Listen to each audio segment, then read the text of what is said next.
So in 2019, I sold my first house ever, and had to move many states away here where I met you North for the Carolina first to time. Indiana. Right. We do a lot of content, I think, for first time home buyers, but we don't really talk about first time home sellers. No. And there was a lot of confusing things that I thought about that process, so I thought that might be something we should talk about today. A lot of confusing things. Like what? Give us an example of something you felt was confusing that other people probably also feel are confusing. So I had a first right on my home here, which we can talk about that later, what that is. That alone was plenty of confusing enough. Yep. And then we had multiple offers on my house, and then I accepted an offer that was like 5,000 more, but then the appraisal came in and then it wasn't. So I ended up then having the same price that it was listed for instead of the extra price that I thought that I was getting. For the accepted offer. And then there was like all the inspection negotiation, and there was something like a highest and best. I didn't know what that was. And then what repairs, like they gave me this giant list of repairs, and that was freaky because I wasn't sure what things I had to do and which things that I could just say no to. Like I didn't know you could just say no. So I thought there was a whole bunch of things that I was gonna have to come out of pocket for. So the whole thing was just really confusing. So in the process, was it explained to you from the beginning, like, hey, this is what's gonna happen first, and second, and third, and fourth, and fifth? Would that have been helpful? That would have been helpful. Yeah. To treat you like somebody who has never sold a house before. Yeah, they told me what was happening, like when it was happening, like, hey, we just got these offers in, and so now we're going to, submit a highest and best. I was like, okay, whatever that is, or hey, we got this negotiation repair, let's go over it. But yeah, there wasn't any kind of like walk through the whole thing from start to finish, so that would be helpful. Yeah, okay, I think that's not complicated, but you raise a good point, is the fact that we treat sellers, even first-time home sellers, as somebody who has experience with the process of selling a house because they bought a house. And while there's similarities between buying a house and selling a house, they're not the same. No, the approach is totally different, I think. Yeah. So Jenna, okay, so let's say Buffy wants to sell a house and it's her first time selling a house. When, or first of all, what would be her first step? What would be a first good step for someone wanting to sell a house? First, honestly, to connect with a professional and think about your timeline. I always say first and foremost when talking to a home seller is figure out your timeline and your next plan. So yeah, you might need, you need to sell this house, but what are you doing next? Because your next move, whether you're buying, renting, moving in with family, moving states, those things are going to be a big determiner for how we sell your home and what that looks like. When we start that process. When we start it, it even can help determine what we're going to do as far as pricing strategy and marketing and all of that. So you need to have your timeline figured out first. Would it be, and I don't think there's one concrete date because everyone's situation is different. Sometimes someone can call us today and said, I have to sell my house this week, right? That happens, right? And yet if you're a planner and you're thinking, I need to sell my house, or I want to make a move to another state, and it's not like urgent, right? Yeah, I just knew I needed to be out by spring break, so I knew like April, March was. And my you timeline. specifically called me in mid-February, and you needed to be out in. Well, you called me to help you find a house to buy. Yes. Right. You called me in mid-February, and you wanted to close by March 31st. I'll just say this: that's not a good idea. All right, 6 weeks is not good. All right, we made it happen. I mean, we literally closed on March 31st. I think we had to pay somebody something to make that happen, but not a good idea, right? So I think a seller should be. Why is that not a good idea? Because a lot was riding on that timeline financially for you and Roger, right? You needed to close by a certain date in order to get some benefit, I think, for the move, right? Was it a VA benefit or something like that? I don't know. I remember there was something with the loan structure that was important, and it was about $5,000, and the closing date mattered. Okay. Right? You were losing some of a credit or something like that. So we got it done, all right? But it put a lot of pressure and stress on the two of you. Okay, that wasn't necessary. Maybe if we'd had an extra month. Okay. the good news is that the market was moving pretty fast, and you were able to find on your first time out looking for houses, you found the home you live in today. So Right. 6-week timeline is not realistic for buying and selling a house. Not if you're looking for a specific house, right? I would have said 3 months would have been a better timeline. Okay. Well, Now- that's see it right there. That's good to know because Yeah. I don't know that most people know when they should start looking for Yeah. a house. And it is different for everybody, right? Mhm. However, for selling your first house, I think 6 months out makes the most sense. Okay. Now you're going to ask me why. Why, Rob? Good question. All right. Well, I think because there are decisions we make as a first-time home seller in particular about what I need to do in order to sell my house. Okay.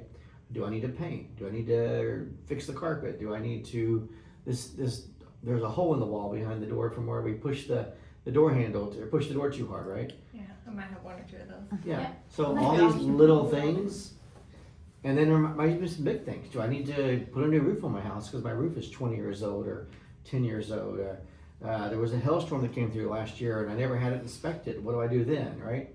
So there's all these questions that maybe you've thought of, but also maybe you haven't thought of, and that's okay. Usually, most of these questions haven't been thought of, and yet we make decisions based on what we hear or we see on Home and Garden TV or whatever HGTV, that I should paint the house or I should do this, or don't make any decisions on things to do to your house until you've talked to a real estate professional, Yes. because they're gonna tell us, we're gonna tell you, like in this market these are the things to do, because in next year's market it could be different.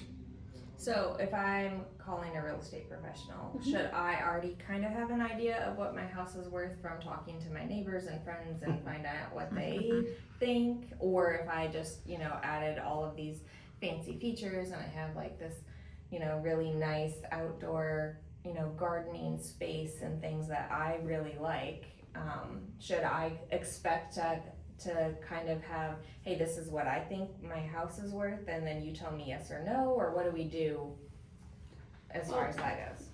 I always say have an open mind, because every home seller is going to have a conception of what they believe their home is worth, whether they say they do or not. They have some sort of underlying thought of what that home is priced at. However, you're likely getting that from like online websites, and those sites don't have access to the interior of your home. They don't know the roof age, they don't know the HVAC age, they don't know how much care you've put into your home or how little care you put into your home. That's when a professional will come in and do what we call an estimated value and walk through your home with you, learn about all those great features. And I mean, fortunately and unfortunately, that gazebo in the backyard might not add any value. What about my pool? It depends on the buyer. Do I have to pay for that? Pay for the home evaluation? Yeah. Absolutely not. No, it's included in the Yeah. process, right? Okay. And We don't charge for this. you might be, that's the one thing you want to do 6 months out, right?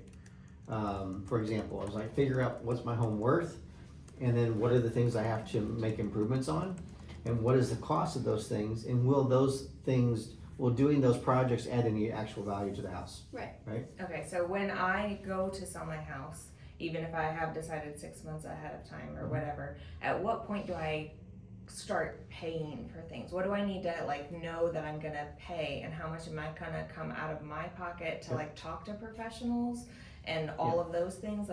What do I need to know as far as?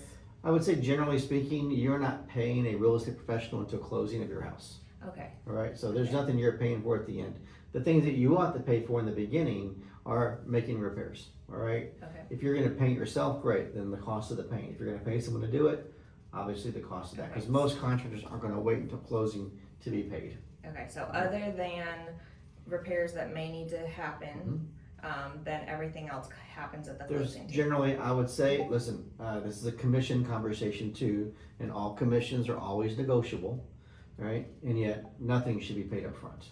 Okay. Right. That's good to know. So you meet with somebody 6 months out, right? And they walk through your house, they give you an opinion of value, right? You decided, I'm gonna do X, Y, and Z repairs, but I'm not gonna do A, B, and C repairs because they don't add value, and in this market, they may not be necessary, Okay. right? So you do those things, and then usually you're gonna be in communication, asking questions, sending pictures to your real estate professional. Hey, what about this? Do I do this? And they're gonna come out closer to the time when it's ready to list. And by the way, if in this market, our days on market median right now is 59 days, right? What does that mean? Yeah, it's a great question. So 59 days means that it takes about 30 days to get a house under contract and 30 days for it to close. So in our local real estate market, that 59 days is the total time from when you list your property on the multiple listing services, which we're going to advertise your property, until the day you close, which is when you get basically the proceeds from selling your house, right? Okay. Whatever equity. And how long does it take to actually put it on the market? Yeah, so again, that depends on how much work you have to do. But to put it on the market, if you told me today, hey Rob, I've got all the repairs done I was gonna do, everything's ready to go, the house is clean, it's ready, we can usually have a photographer to your house within a few days, 2 to 3 days, right? What about if I just take pictures? Okay, are you a professional photographer? No, but Okay. I have a good iPhone. You have a good iPhone. If you wanna sell your house for maximum value, I recommend a professional photographer because they're gonna be able to do things with light and shadows that will make your house look brighter and more presentable. And the goal of the pictures is, Jenna? To get showings. To get So showings. if your pictures are crappy, then you're not gonna get showings. I mean, I've seen beautiful homes online, and I've been in the home, and I'm like, they really need photography. Yep. And homes that are gorgeous and good homes will likely never get a showing because the pictures just suck. Yeah, and that's the other thing too. It's just not about taking pictures of what you have. There could be, with your real estate professional, there could be a staging consultation where we have you move furniture around or take things off the shelves or the countertops. We're gonna give you best practices to make your house more inviting, more presentable in those pictures. Yeah, and Okay. the goal is for buyers to scroll and see themselves and their things in your space. So we want them to schedule showings based on those pictures. Your cell phone pics might be great. They may not also be great. You can send me your cell phone pics, and I'll tell you if your work that you're doing is good or not. Okay, so you're saying once it goes on the market, I need to not schedule any moving trucks or anything for at least 2 months. Well, what we're telling you is we're gonna work to get your house under contract. All right, you know what that means? Not really. We're gonna have a buyer come present us an offer, all right? They'll have an agent representing them. They'll present the offer to me. I will present the offer to you. If that offer is acceptable, or we can work through terms through a counter offer. The offer that we get is not the offer we have to accept, right? You're always in control as a seller. We've had this happen before this year, right? A seller didn't understand that they could negotiate that offer, right? They thought they either took it or they didn't. Okay. And sometimes we counter offer back and forth 1, 2, 3, 4 times, right? Okay. So we negotiate the offer. At that point, you're under contract once the offer is accepted. Now, you're still going to go through, just like when you were buying your first house, you're going to go through a home inspection, right? You're going to be, the buyer's going to be working with the lender to make sure that they can continue to get approved for the loan, okay? Okay. And then we're going to have an appraisal about halfway through. But we'd always say, hey, we're going to give you a closing date on that contract.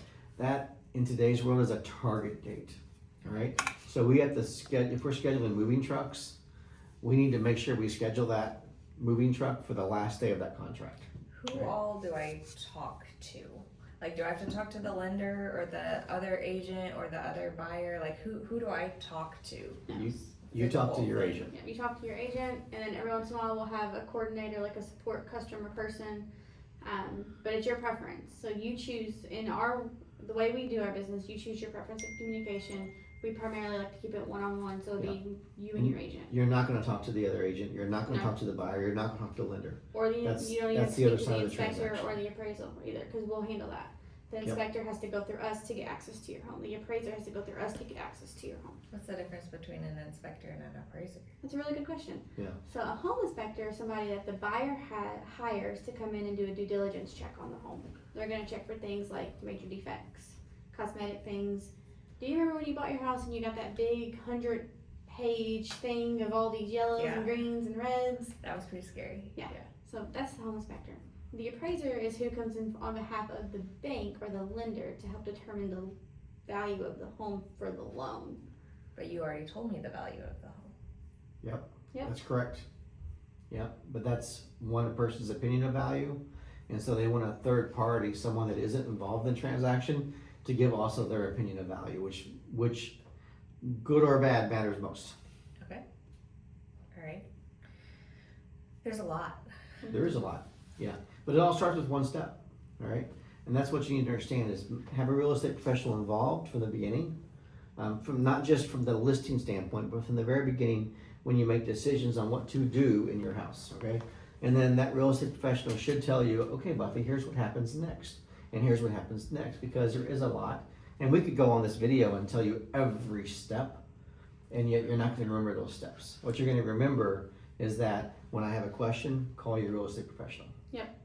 And a lot of people think that they should wait until they're ready to list to call their agent, but you should call your agent the minute the thought even crosses your mind, because we will help you get through every step of that process.